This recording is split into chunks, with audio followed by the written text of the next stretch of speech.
여러분은 학창 시절 학교 다닐 때 어떻게 학교 생활이 재밌었습니까? 학교를 다니면서 가지는 생각이 있죠. 내가 학교 매일 꼭 가야 될까?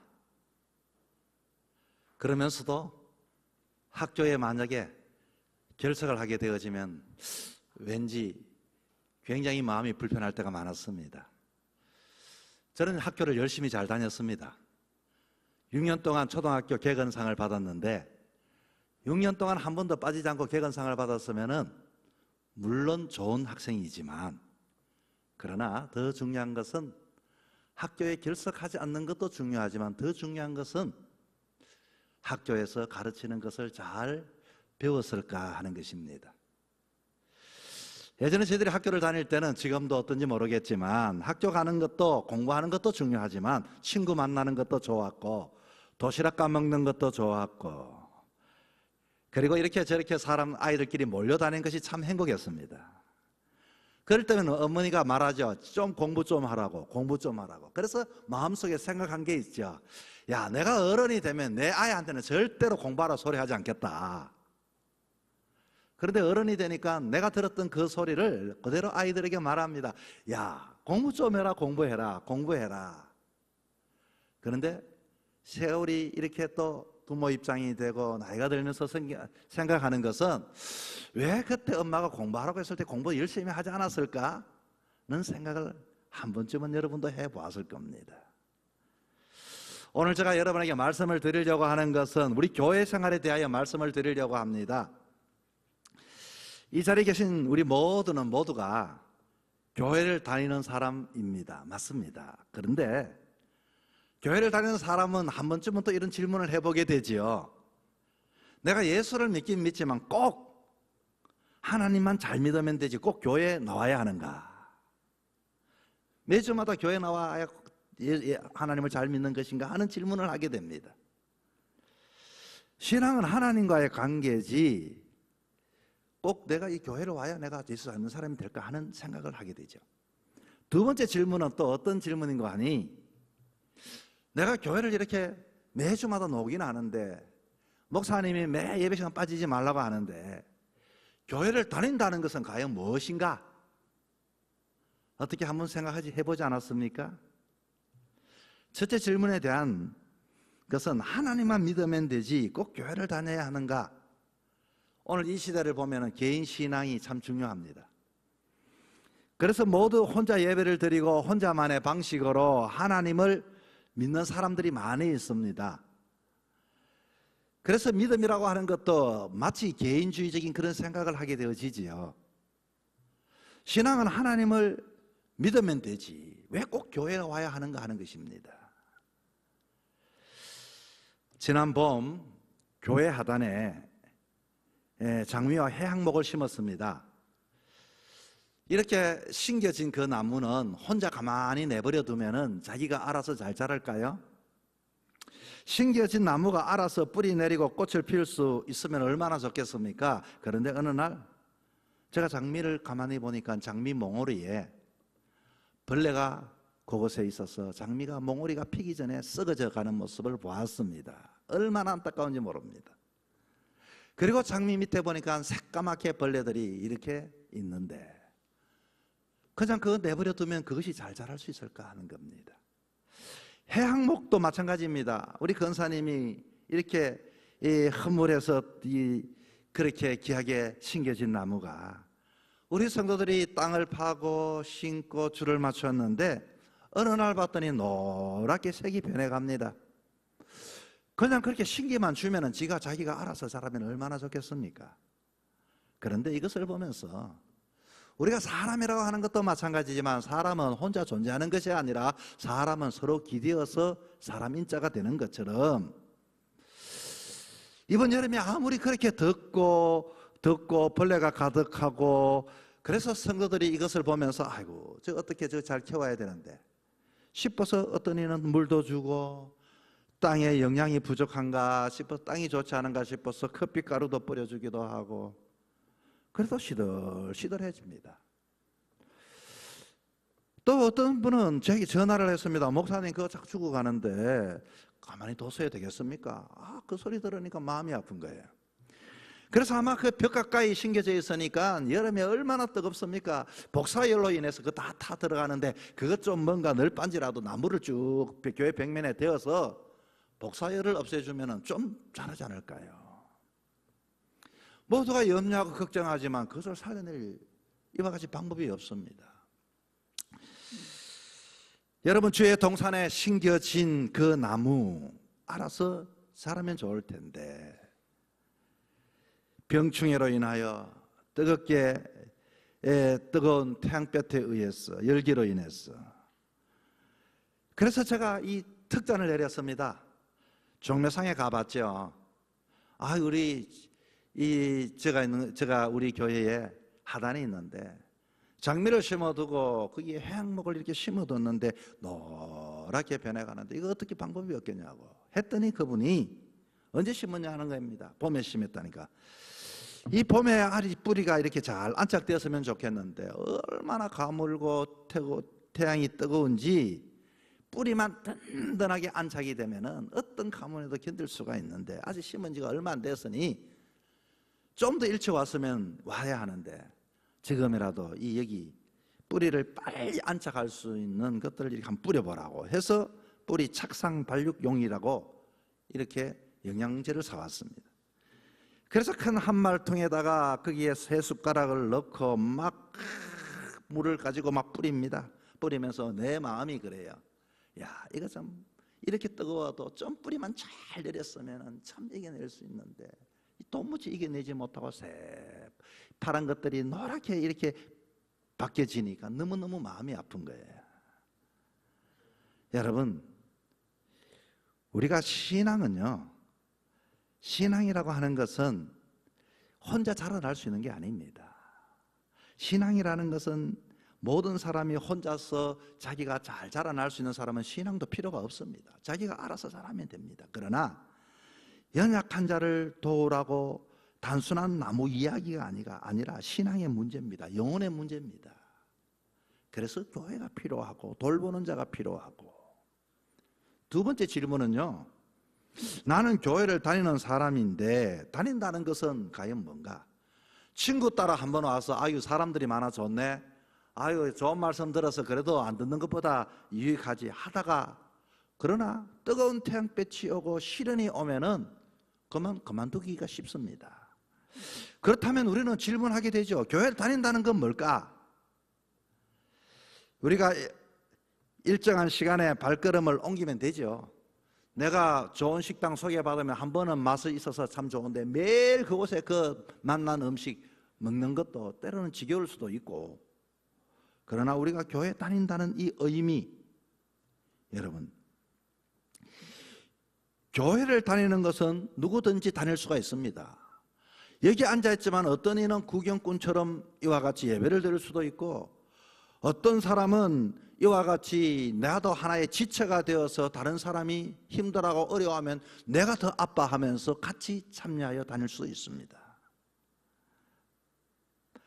그래서 여러분, 신앙이라고 하는 것은, 교회를 다닌다는 것은 단순하게 왔다 갔다 다니는 것이 아니라, 신앙에 다닌다는 것은 교회 출석해서 이 교회를 와서 교회에서 자기가 심겨진 것이 자라나서 이와 같이 열매 맺게 될 때 세상 사람을 향하여 예수 향기 날리고 열매를 줌으로써 복음을 전도하는 요 심겨짐의 과정 속에서 자라남과, 그리고 사람들에게 전해준 요것을 보고 믿음의 삶이라고 말하는 것이지, 내가 그게 이와 같이 뿌리를 내리고 착상했다고 해서 끝나는 것이 아니라는 겁니다. 그러면 어떻게 하면 우리가 교회가 되어서 슬기로운 행복한 신앙의 삶을 살 수 있을까요? 정말로 내가 이 교회라고 하는 이 교회에서 다닌다는 의미와 신앙의 삶이 무엇인가 하는 겁니다. 본문을 통하여 한 3가지를 제가 여러분에게 말씀합니다. 첫째는, 교회가 되기 위해서 교회만 다니지 말고 내가 교회가 되기 위해서는 첫 번째는 영역은 언어 생활입니다. 바울은 디모데에게 누구든지 너 연수함을 없인 여기지 못하게 하고 오직 말과 행실과 사랑과 믿음 정결해서 믿는 자에게 본이 되라. 말에 있어서 본이 되라. 여러분, 언어는 나라마다 다릅니다. 내가 그 언어를 못 알아들어도 저 사람 영어 하는구나, 저 사람 이러 하는구나, 저 사람은 중국 사람이구나, 언어를 들어보면 그 사람이 어느 나라에 속했다는 것을 알 수 있습니다. 한국말을 하면 사람들이 요즘은 K 컬처라고 한국 사람이세요? 저 사람은 나를 모르지만 한국 언어를 썼다는 것만으로도 한국 사람에 대하여 호감을 가지는 것은 한국말을 했기 때문인 것입니다. 같은 언어를 사용하는데 요즘은 이거 어른이고 어떤 사람은 욕이 들어가지 않으면 말이 안 되는 사람들이 있습니다. 말을 한마디 하면 꼭 그 앞에 욕을 붙이고 욕을 하고 그렇게 해야만이 자기가 마치 권세 있는 사람처럼 쿨한 사람처럼 느껴지는 이 시대에 우리는 살아갑니다. 그런 사람을 만나면 그 사람을 보면서 왜 저렇게 욕을 할까? 왜 여기저기 많을까? 어떤 이는 말을 하는데 보면은 자기 중심적으로 꼭 말에는 내가 아주 그런 이야기를 들으면서 더 이상 말하기가 편하지 않고 수월하지가 않습니다. 어떤 이는 말투에는 늘 그 말에는 조금 색깔이 원망하고 상대에 대해서 불평하고 꼭 마지막에는 상대에게 상처 주고 비아냥거리는 말로 끝나는 사람들이 있습니다. 여러분, 언어 중에 듣기 좋은 말들이 있죠. 잘은 모르지만 서울말이 참 듣기가 좋은 것 같아요. 우리 교회 등록하신 분 중에 오늘 오셨는지 모르겠는데 그분이 어떻게 제가 서울 사람 만났어요. 이 영천 사람이. 그랬더니 꿈이 서울 남자하고 결혼하는 것이래. 서울말이 얼마나 다정합니까 여러분. 정말로 늘 주변에 경상도 뚝배기 깨지는 소리 듣다가 여보 자기 그래? 하는 이 말을 들으니까 그 마음이 너무 좋았던 것 같아요. 꿈이 서울 남자와 결혼하는 거래. 그렇다고 해서 서울 남자 하나 다 좋은 건 아니겠죠. 어쨌든 우리 그리스도인은 그리스도인의 언어가 있습니다 여러분. 그리스도인들은 그리스도 그 나라의 언어가 있는 것처럼 예수 믿는 사람들은 예수 믿는 언어를 사용해야 하는 겁니다. 우리 경상도 남자는 본인은 경상도지만 나긋나긋한 서울 여자를 보면서 아이고 여자들도 어떻게 저렇게 보드라운 여자 있을까. 그러면 옆에서 한마디 하죠. 그러면 그런 여자가 한번 살아봐라 이렇게 하겠죠. 살아보는 것은 두 번째지만 어쨌든 부드럽다는 것은 사람들의 마음을 이와 같이 당긴다는 겁니다. 어떤 사람은 그 이야기를 들으면 에너지를 받게 되고 어떤 사람은 그 사람 옆에 있으면 내 에너지가 방출되는 것처럼 언어도 그 이야기를 하는 속에서 우리들이 그 언어를 통해서 굉장히 그 사람의 호감을 가지게 됩니다. 예수님은 말씀하셨습니다. 마음에 가득한 것을 입이 말한다. 언어는요 마음속 신앙의 상태를 드러내는 거울과도 같은 겁니다. 예수를 믿는다는 교회를 다닌다는 것은 내가 교회가 된다는 건 첫 번째는 언어를 배우셔야 하는 것입니다. 선교사님들이 선교를 나가면 제일 먼저 선교 훈련 첫 번째 그 나라 언어 배우는 겁니다.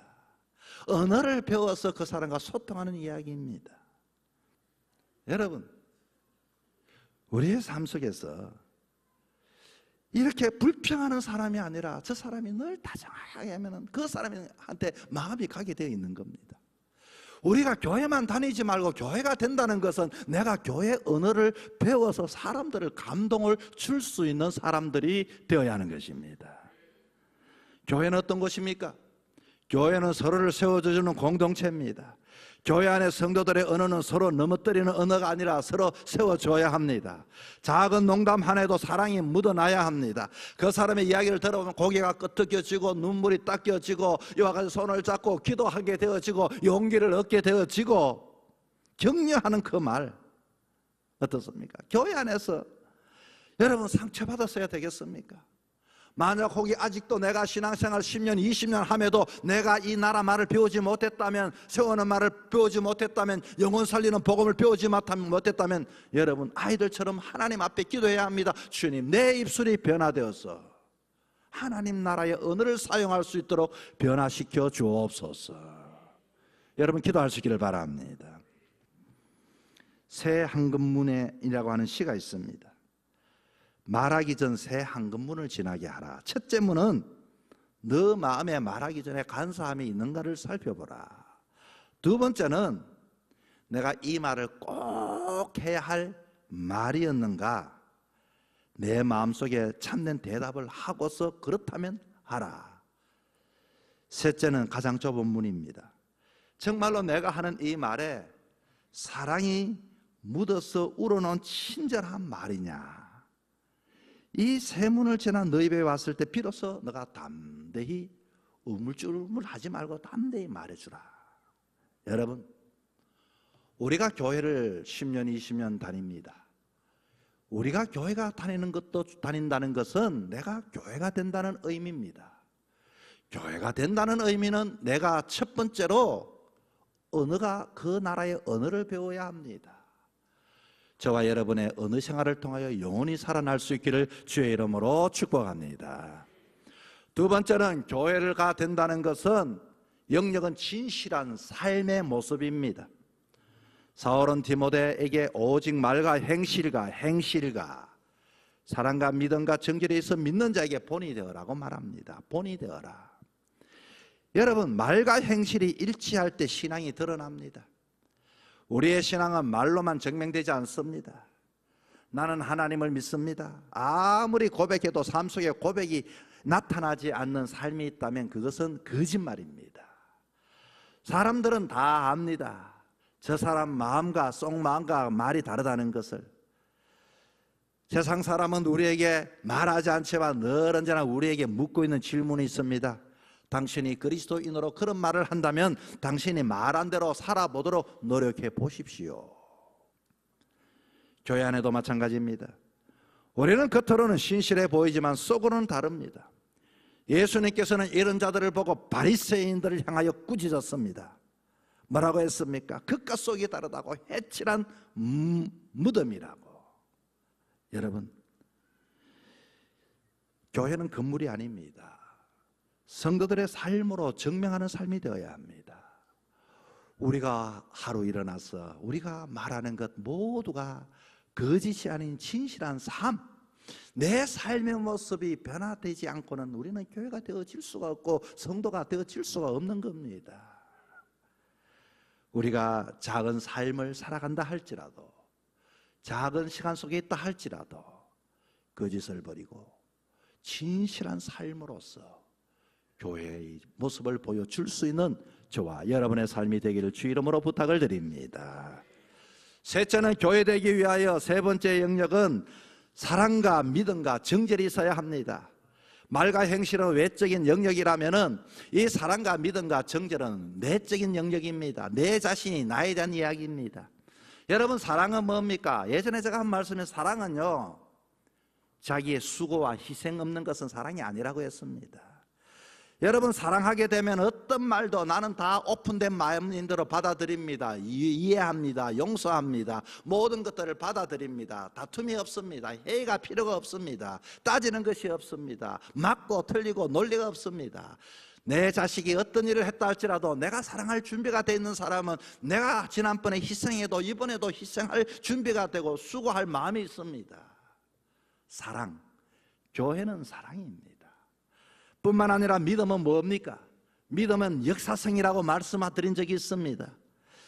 아무리 결혼의 삶을 살아가도 남편이 말합니다. 아내에게, 여보 나 못 믿어? 그런데 예전에 처음에 결혼할 때는 다 믿었지요. 지난날의 삶을 10년 20년 살고 붙어서는 믿음이 남편에게 없어진 겁니다. 웃으면서도 나 여보 당신 믿지 하면서 믿음이 없는 겁니다. 왜? 살아왔던 날들 과거의 흔적을 보면 믿음의 삶을 주지 못했기 때문인 것입니다. 여러분, 정절은 뭘까요? 정절이라고 하는 것은 단순한 도덕적 규율만을 의미하는 것이 아니라 내적 자질입니다. 사람과 나와의 이웃관계, 인간관계에서 내적인 품성인데 이성관계, 물질거래 깨끗하다는 것입니다. 초대교회 시절 역사학자 플라디우스는 예수를 믿지 않았습니다. 그런데 예수 믿는 사람을 관찰하면서 황제에게 보고하기를 이렇게 보고했다고 합니다. 예수 믿는 사람 그리스도인들은 결코 엄난하지 않습니다. 예수 믿는 그리스도인들은 결코 도둑질을 하지 않습니다. 예수 믿는 그리스도인들은 결코 약속을 어기지 않습니다. 예수 믿는 사람 말한 것에 대해 진실합니다. 절대로 깨끗합니다. 그렇게 보고를 했다고 하는데 교회 밖에서 예수 안 믿는 사람들이 예수 믿는 무리들을 보면서 그렇게 그 시대에 평가를 했다고 하는 것입니다. 초대교회 성도들을 지배했던 이런 힘은 오늘 우리 자신에게 왜 찾아보기 힘듭니까? 교회가 되지 못했기 때문입니다. 교회는 오래 다녔을지 모르지만 내가 교회 되지 못했기 때문에 그런 겁니다. 믿음과 정절 뿐만 아니라 우리 안에 사랑이 없기 때문에 그런 겁니다. 어느 철학가가 제 아들과 강가를 걸어가며 아주 오래된 돌다리를 이렇게 지나가게 되었습니다. 그리고 그 돌다리가 아직도 여전히 있는 것을 보고 이 제자들이 물었습니다. 스승님, 저 다리는 굉장히 오래된 다리인데 저렇게 오래된 동안 아직도 무너지지 않는 이유가 뭐냐고 물었습니다. 물었더니 이 스승이 뭐라고 말하고 하니 미소를 지으며 그 다리 밑을 보게나 다리는 세 개의 기둥으로 서 있기 때문이다. 세 개의 기둥이 균형을 맞췄기 때문이다. 만일 하나라도 무너지면 다리는 기울게 되고 흔들릴 수밖에 없게 되고 오래 가지 못하고 무너지게 된다. 그런데 그 세 기둥이 무엇인가 하니 사랑과 믿음과 정절이라는 겁니다. 이 세 기둥이 흔들리지 않는 삶을 살 수 있는 원인이 되어졌는데 여러분 교회도 이와 같습니다. 사랑이 없으면 차가워질 수밖에 없고 믿음이 없으면 방향을 잃어버릴 수밖에 없고 정절이 없으면 교회의 순결성을 잃어버리게 되는 것입니다. 교회라고 하는 것도 성도들이라고 하는 것도 우리에게는 사랑이라는 기둥을 가지고 그리고 믿음이라는 기둥을 가지고 뿐만 아니라 정결이라는 순결성을 가지고 있을 때 세월이 지나가고 풍랑이 일고 뜨거운 태양빛이 오고 땅이 흔들려도 이 세 기둥을 통하여 우리는 우리의 자리를 지켜낼 수 있게 되는 것입니다. 이 세 기둥이 서 있으면 교회는 어떤 풍파 속에 무너지지 않게 됩니다. 앞으로도 삶을 살아가며 더 큰 풍랑이 일어나게 됩니다. 사람들을 어떻게 하면 안전하게 건너갈 수 있게 할까요? 예수 믿는 이유가 어디 있을까요? 나는 지금도 내 언어가 하나님 나라의 언어로 사람을 살리는 복음을 전하고 있는가? 첫째는 내 자신에게 복음을 전하는 사람이 되어야 하고 그리고 성도들에게 복음을 전하는 사람이 되고 세상에 나가 복음을 전하는 사람이 되어야 합니다. 뿐만 아니라 우리는 그 밖의 나의 모습과 속의 나의 모습에 대하여 진실한 삶을 살아가야 합니다. 또한 믿음과 사랑과 정결한 이 내적인 요소를 가질 때 세상의 어떤 시련 속에서도 우리는 흔들리지 않는 그리스도인이 되어질 수 있게 되는 것입니다. 사랑하는 성도 여러분, 교회만 다니지 말고 교회가 되어야 합니다. 교회는 지난날의 세월도 신앙 속에 무너지지 않았습니다. 앞으로도 주님 오시는 그날까지 이 교회가 주신 소명 감당하기 위하여 믿음으로 살아갈 수 있는 저와 여러분의 삶이 되기를 주 이름으로 부탁을 드립니다.